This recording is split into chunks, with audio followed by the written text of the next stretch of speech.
Hey everyone, welcome back in my channel treasure world. तो हाजिर हूँ मैं फिर से एक न्यू इंटरेस्टिंग मोरल स्टोरी के साथ। बहुत ही अच्छी कहानी है, वीडियो के एंड तक बने रहिएगा। बहुत सारे न्यू वर्ड्स आप इस स्टोरी में सीखेंगे। इसके साथ ही स्टोरी को रीड करना और इंग्लिश वर्ड्स के करेक्ट प्रोनाउंसिएशन के बारे में सीखेंगे। और इस स्टोरी में जो भी ग्रामेटिकल मिस्टेक्स होंगे मैं उसे सुधार कर बताऊंगी। तो बड़े ही ध्यान से आप इस स्टोरी को, इस वीडियो को वॉच करिएगा। तो चलिए स्टार्ट करते हैं आज का यह interesting moral story. Story start करने से पहले अगर आप इस चैनल पर न्यू हैं, मेरी वीडियो को पहली बार वॉच कर रहे हैं, तो मेरे चैनल को सब्सक्राइब ज़रूर करें और जो बेल का आइकन दिख रहा है उसे भी प्रेस कर दें ताकि मैं जब भी वीडियो अपलोड करूं तो इसका नोटिफिकेशन आप तक पहुंच जाए। और अगर आप मुझे फेसबुक पर वॉच कर रहे हैं तो फॉलो करना ना भूलें। तो आज के मोरल स्टोरी का टाइटल है इल्यूज़न। इल्यूज़न का अर्थ होता है भ्रम, माया या झूठा आभास, धोखा देने वाली सच्चाई। यानी कि इल्यूज़न को अगर हम लोग डिटेल से समझेंगे तो जो चीज़ हमें बाहर से सही, सुंदर या सच्ची लगती है लेकिन असल में वह वैसी नहीं होती है, तो उसे इंग्लिश में इल्यूज़न कहते हैं और हिंदी में भ्रम, माया या झूठा आभास कहते हैं। So let's begin the story. Once a saint called his disciple, with whom the saint was very enchanted. तो सबसे पहले हम लोग इस सेंटेंस के ग्रामेटिकल मिस्टेक को ठीक करेंगे। इसमें थोड़ा सा ग्रामेटिकल मिस्टेक हुआ है, हालांकि यह सेंटेंस बिल्कुल क्लियर है, मीनिंग तो समझ आ रही है, बट चूंकि हम लोग लर्निंग सीख रहे हैं तो यह भी बहुत ज़रूरी है कि जो भी जहाँ पे थोड़ा सा भी ग्रामेटिकल मिस्टेक हो उसे हम लोग ठीक करके देखें। तो इससे पहले हम लोग इस सेंटेंस के वर्ड्स जो यूज़ हुए हैं उसके वोकैब्युलरीज को, यानी उसके हिंदी मीनिंग को देख लेते हैं। वंस का अर्थ होता है एक बार, अ सेंट, अ यानी कि एक, सेंट यानी कि साधु या संत या ऋषि, कॉल्ड यानी कि बुलाया, हिज डिसाइपल, हिज यानी कि अपने, डिसाइपल यानी कि शिष्य को या छात्र को, विथ होम यानी जिसके साथ, द सेंट यानी कि साधु, वॉज यानी थे, वेरी यानी बहुत, एनचेंटेड। अब यहाँ पर एनचेंटेड का अर्थ जादू से मोहित होना, जो यहाँ कॉन्टेक्स्ट में सही नहीं बैठता। इसके बदले फॉन्ड ऑफ या लव्ड या अफेक्शनेट टुवर्ड मोरल स्टोरी के लिए ज़्यादा नेचुरल और करेक्ट है। तो सही सेंटेंस हो जाएगा once a saint called his disciple with home he was very affectionate, या तो फिर once a saint called his disciple home he was very fond of. तो इसका हिंदी मीनिंग हो जाएगा कि एक बार एक संत ने अपने शिष्य को बुलाया जिसके प्रति उसे बहुत स्नेह था, या तो फिर जिससे वह अत्यंत प्रेम करता था। He took him to a dense forest. He यानी कि वह, took यानी कि ले गया, him यानी कि उसे, to a dense forest. अ यानी कि एक, dense का अर्थ होता है घना, forest यानी कि जंगल। तो he took him to a dense forest यानी कि वह उसे एक घने जंगल ले गया। At a certain place he stopped and set the disciple to dig the ground. अब इस सेंटेंस को हम लोग फिर से नोट करेंगे कि यह सेंटेंस समझ तो आ रहा है लेकिन ग्रामर के हिसाब से इसे सुधारने की ज़रूरत है। तो पहले मैं सेंटेंस को करेक्ट करती हूँ, फिर इसका हिंदी मीनिंग बताऊंगी। अब यहाँ पर जो है सेड द डिसाइपल टू, यह स्ट्रक्चर गलत है। सही वर्ब यहाँ टोल्ड या आस्क्ड होगा।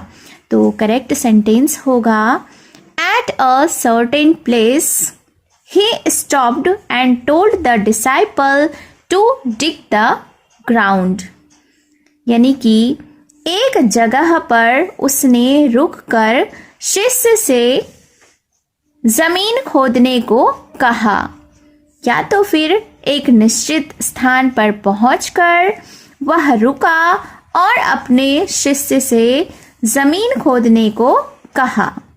तो इस सेंटेंस के वोकैबुलरी को देख लेते हैं। Eight a certain place, certain यानी कि निश्चित, प्लेस यानी कि जगह या स्थान, ही यानी कि वह, स्टॉप्ड यानी कि रुका, एंड सेड और कहा। द डिसाइपल यानी शिष्य से, टू डिग यानी खोदने को, ग्राउंड यानी कि जमीन। After digging a few feet down he found a casket. After यानी कि बाद, डिगिंग, डिग का अर्थ होता है खोदना। आफ्टर डिगिंग यानी खोदने के बाद, a few feet down, a few यानी कुछ, फीट, डाउन यानी कि नीचे। ही फाउंड, ही यानी कि उसने, फाउंड यानी कि पाया, अ यानी एक, कास्केट, कास्केट का अर्थ होता है संदूक। तो फिर क्या हुआ? After digging a few feet down he found a casket, यानी कि कुछ फीट नीचे खोदने के बाद उसे एक संदूक मिला। The saint said, inside this there is parsimony stone that can turn any ordinary metal into precious gold if touched, and that is yours now. अब इस सेंटेंस में थोड़ा सा ग्रामेटिकल मिस्टेक है, तो हम लोग फिर से इस सेंटेंस के ग्रामर को करेक्ट करेंगे।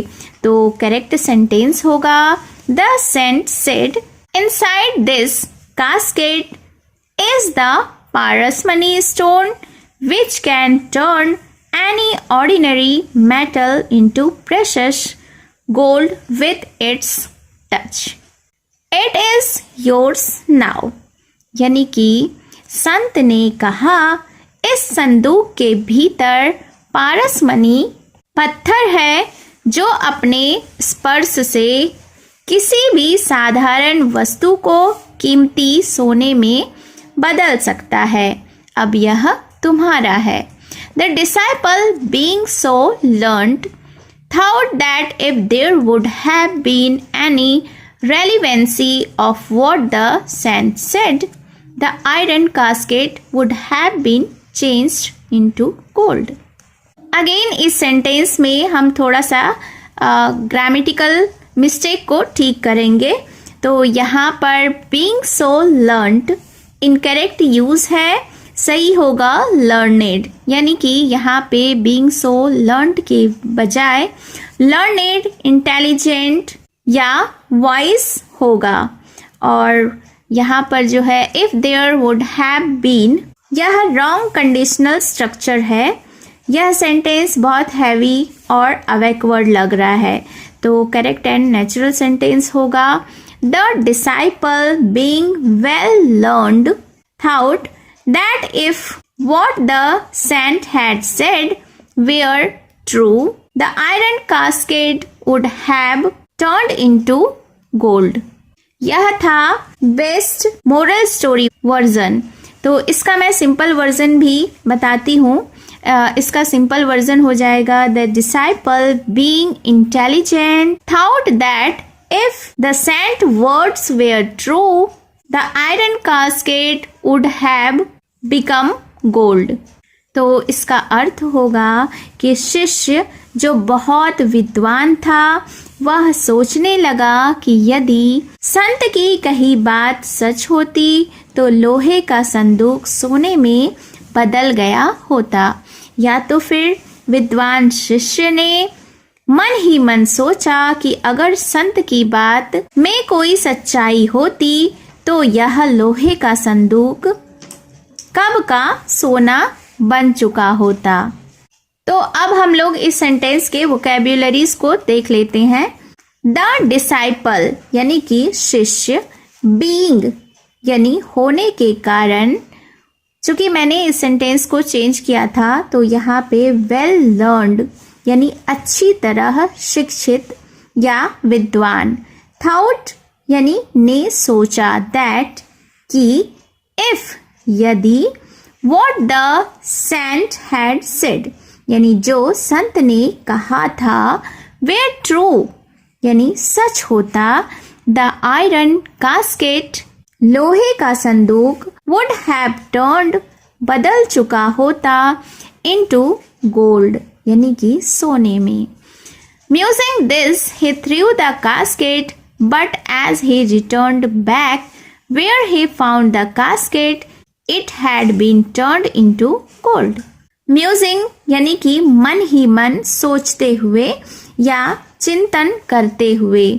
This यानी कि यह, he threw का अर्थ होता है फेंका, ही यानी कि उसने, the casket यानी कि संदूक को, but लेकिन, as he returned back, as यानी जब या जैसे, ही यानी वह, returned यानी कि लौटा, back यानी कि वापस, where he found the casket जहां उसने संदूक को पाया था, it had been turned into gold यह सोने में बदल चुका था। तो हम लोग इस सेंटेंस को थोड़ा थोड़ा करके समझते हैं। Musing this, he threw the casket यानी कि यह मन ही मन सोचते हुए उसने उस संदूक को फेंक दिया। But as he returned back where he found the casket, it had been turned into gold. अब यह सेंटेंस भी थोड़ा ग्रामर के अकॉर्डिंग गलत है, तो इसका सही वर्जन होगा, But when he returned to the place where he had found the casket, it had turned into gold. तो इसका अर्थ होगा कि लेकिन जब वह उस स्थान पर वापस लौटा जहां उसने संदूक पाया था, वह सोने में बदल चुका था। It was coated with cloth inside it that restricted the contact of the casket to the stone. It was coated. It यानी कि यह, was यानी था, coated यानी कि ढका हुआ, with यानी कि से, cloth inside, cloth यानी कि कपड़ा, inside यानी कि अंदर, it यानी कि इसके, that यानी जो, restricted यानी कि रोकता था या सीमित करता था, the contact यानी संपर्क को, of the casket यानी संदूक का, to the stone यानी कि पत्थर से। तो इस सेंटेंस का अर्थ हुआ कि यह अंदर से कपड़े से ढका हुआ था जो संदूक के पत्थर के साथ संपर्क को रोकता था। Regretting his deed, he started searching for the stone that had lost in dry leaves when he threw the casket. इस सेंटेंस को भी हम लोग थोड़ा ग्रामर फॉर्म को करेक्ट करेंगे। तो सेंटेंस का करेक्ट वर्जन होगा, यहाँ पर that had lost गलत है, चूंकि यह पैसिव वॉइस है तो सही होगा that had been lost। अब यहाँ पर सवाल उठता है कि क्यों, तो इसका सिंपल आंसर है कि इस सेंटेंस में पत्थर ने खुद को नहीं खोया बल्कि खो गया, एक्शन उस पर हुआ, इसलिए पैसिव फॉर्म चाहिए।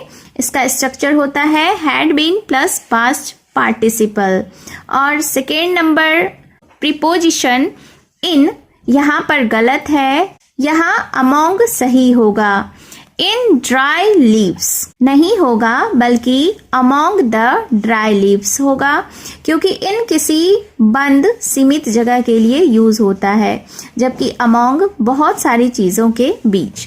तो सही सेंटेंस होगा, regretting his deed he started searching for the stone that had been lost among the dry leaves when he threw the casket.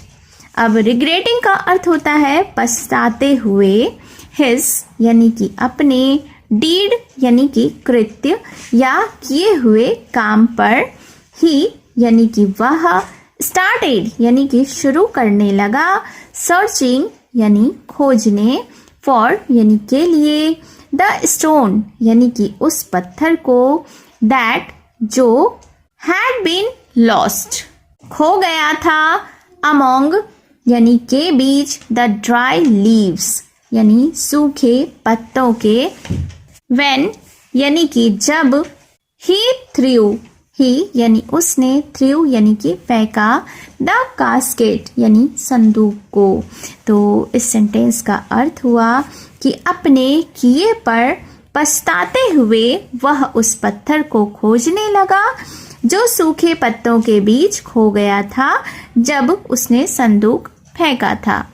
ही वोर अ ग्लूमी फेस, ही यानी कि वह या उसने, वोर यानी धारण किए हुए था या लिए हुए था, अ यानी कि एक, ग्लूमी यानी कि उदास या मायूस, फेस यानी कि चेहरा। तो ही वोर अ ग्लूमी फेस यानी कि वह एक उदास चेहरा लिए हुए था या उसके चेहरे पर उदासी छाई हुई थी। Moral of the story is crying over split milk is futile. Crying का अर्थ होता है रोना, ओवर यानी कि पर या के लिए, स्प्लिट यानी गिरा हुआ, मिल्क यानी कि दूध, इज यानी है, फ्यूटाइल यानी कि व्यर्थ या बेकार। तो crying over split milk is futile यह एक प्रोवर्ब है यानी कहावत है। तो इसका अर्थ होता है कि गिरे हुए दूध पर रोना व्यर्थ है। इस कहावत का मतलब है कि जो नुकसान हो चुका है, जो गलती हो चुकी है, जो मौका निकल चुका है, उस पर बार बार दुखी होना, रोना या पछताना किसी काम का नहीं होता। तो आपको यह मॉरल स्टोरी कैसी लगी कमेंट बॉक्स में ज़रूर बताएं और उम्मीद है आपने बहुत सारे न्यू वर्ड्स भी इस स्टोरी में सीखे होंगे। तो अगर आपने अभी तक मेरे चैनल को सब्सक्राइब नहीं किया है तो चैनल को सब्सक्राइब कर लें, बेल का आइकन भी हिट कर दें और अगर आप मुझे फेसबुक पर वॉच कर रहे हैं तो फॉलो करना ना भूलें। तो मिलती हूँ मैं फिर से एक न्यू इंटरेस्टिंग